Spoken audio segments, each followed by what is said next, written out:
Welcome back. As you know, I'm Eli, the computer guy, here for the Daily Blob, where I shake my brain nipples every day to make the money to give you folks free education. So my pride and joy is something called Silicon Dojo. We are doing classes in Durham, North Carolina. Next week we're having a class on AI and LLMs and that kind of thing. If you're interested, you can go to silicondojo.com. You can become a member for free and you can show up to classes if there are still spots. My golly, a lot of people sign up for the class next week. We have like 50 people sign up for the class next week. Yeah, that's a lot of people. That's a lot of people.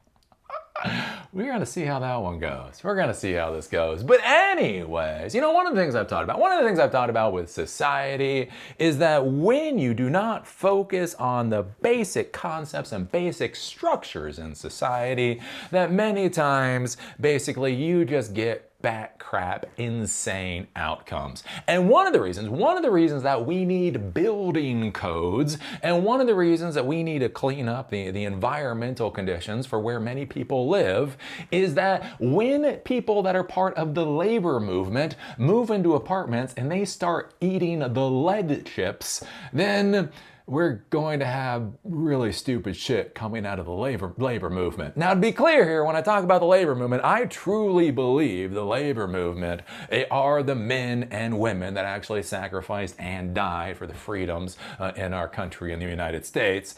But I do fear they may have been eating lead chips. Apparently, the reason the kids eat lead chips is apparently it's sweet. Apparently, that's a thing. Like, that's a weird thing. It's not like a kid is just sitting there like licking the walls for no reason. Apparently, lead paint actually tastes pretty darn good. And so the problem is that, you know, if you have members of your labor movement that are licking the walls, well, don't be surprised when you get stupid fucking outcomes. So I think this is interesting. Talking about the Canada Post. So the Canada Post is on strike. So this is Canadian. It is not American. But come on, it's 2025. Close enough at this point. Hey, what happens in our 51st state matters to us down here too. It's a joke. You're not our fucking 51st state. I have no idea what our psychotic president is talking about. But I think what's interesting here is that the labor movement, the people that work for the Canada Post are on strike because the Canada Post has to do a lot of major cutbacks because it's functionally bankrupt. That's right. Canada Post is functionally bankrupt because people have been using it less and less and less over the past 2 decades. With email, with electronic payments, with all of the wonders of the modern world, basically people need to send letters less and less. And so basically the Canada Post, you know, the demand for their services has fucking plummeted. The cost to provide the services has gone up. And so they are functionally bankrupt. So they need make a lot of massive changes. The issue is these massive changes are layoffs and firings and consolidations and all of that kind of stuff. And so the labor movement is striking. Oh, dear people in the labor movement. This is one of the issues that I've seen over the past 20 years. Like, I don't think the labor movement quite gets it. Here's the thing. When you work for a profitable company, right? When you are putting the labor in for a company and it is profitable, or hopefully highly profitable, the question is how does the profit get divided between the owners and the labor? Right? You build a widget for $1, you sell the widget for $5, there's $4 of profit, basically. How do you cut up that profit? Does the labor get 10 cents and the owner get $3.90? Where does that all come out, right?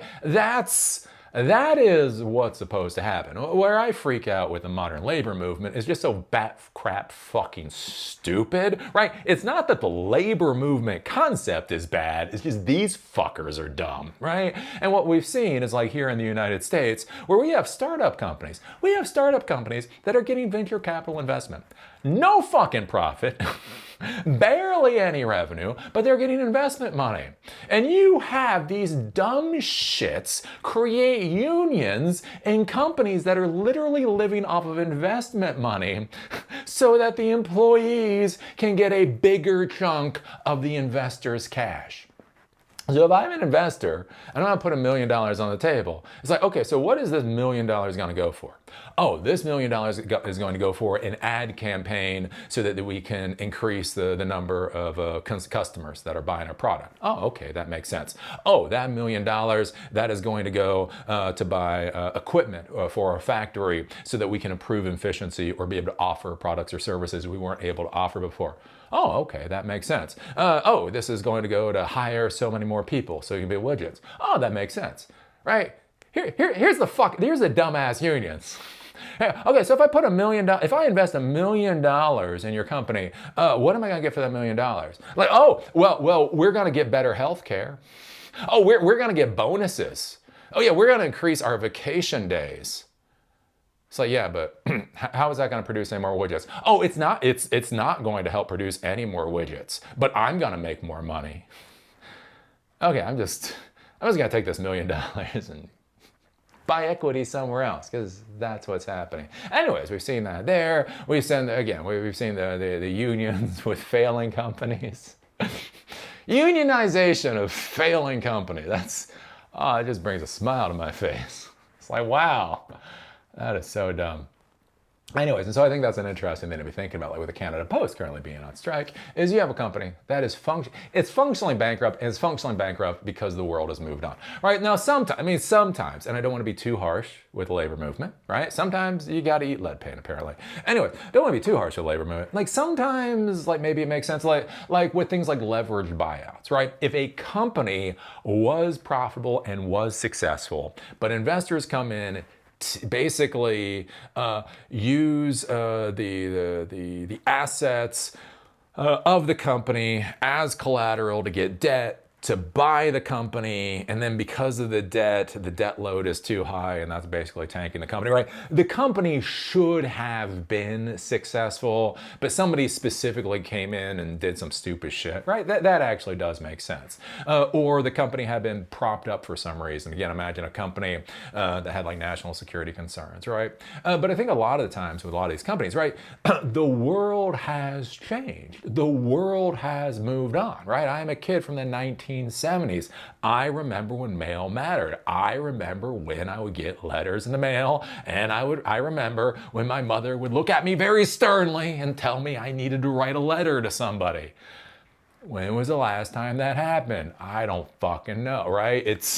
It's all electronic at this point in time, right? So the technology has functionally moved on. The company is functionally bankrupt, and the employees are like, you can't fire us. I don't care if you don't have the money to pay my salary. You will pay my salary. Because that's how capitalism works. Anyways, Canada Post is on strike. Let's see here. Postal deliveries in Canada have ground to a halt as thousands of postal workers across the country walked off the job.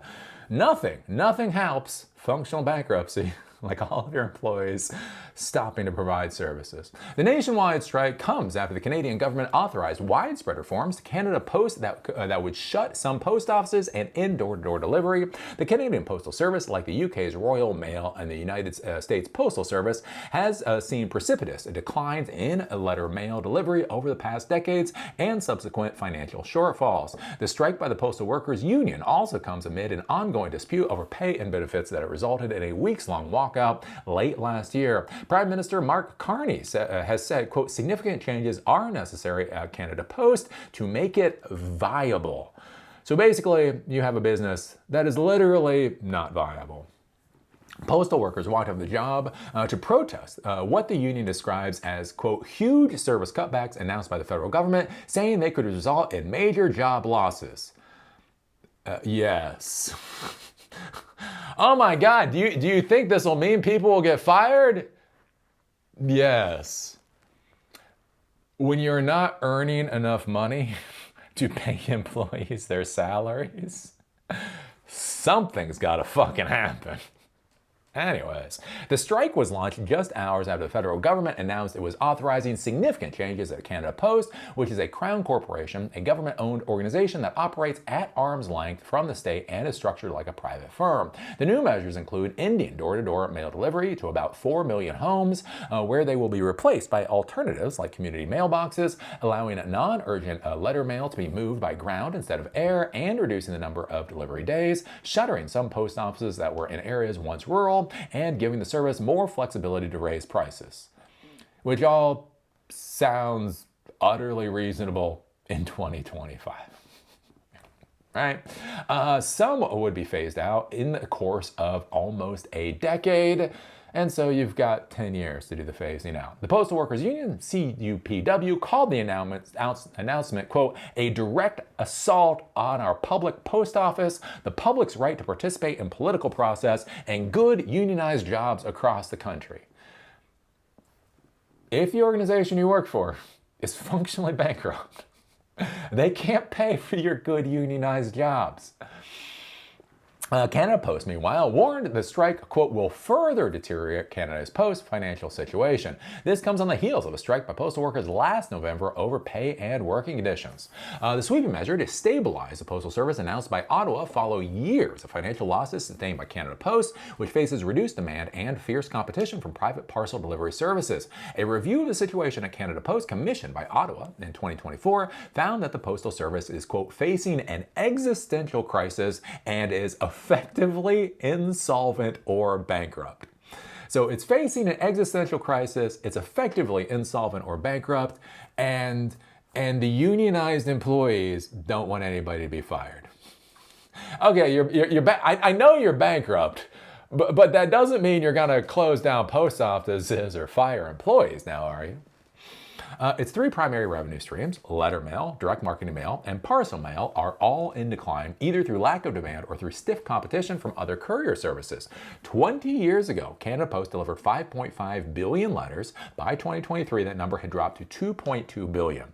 So in 20 years, their demand basically has dropped by over half. Since 2019, its share of the parcel delivery market has also dropped from 62% to 24%.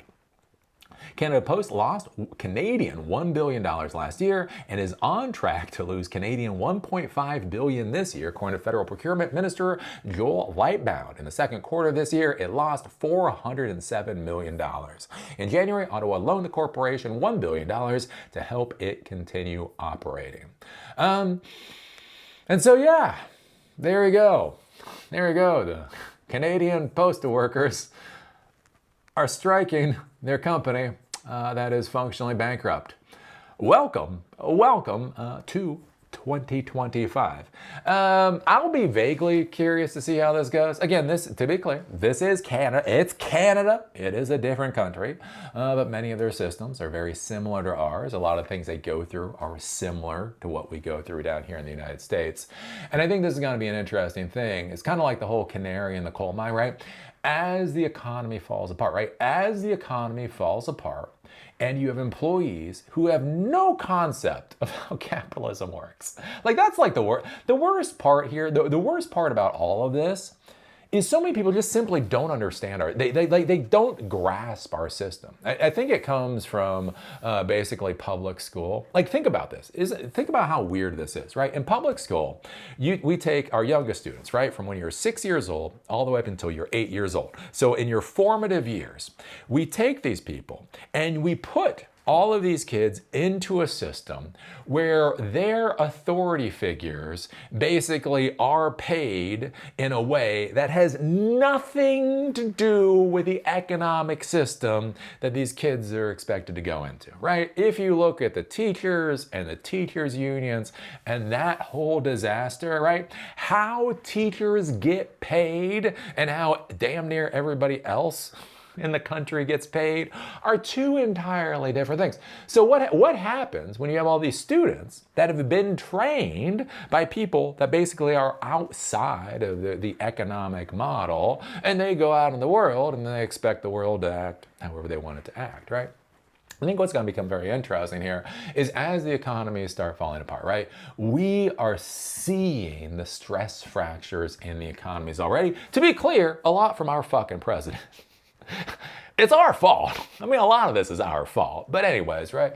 And so what's going to be curious to see is how the employees react, right?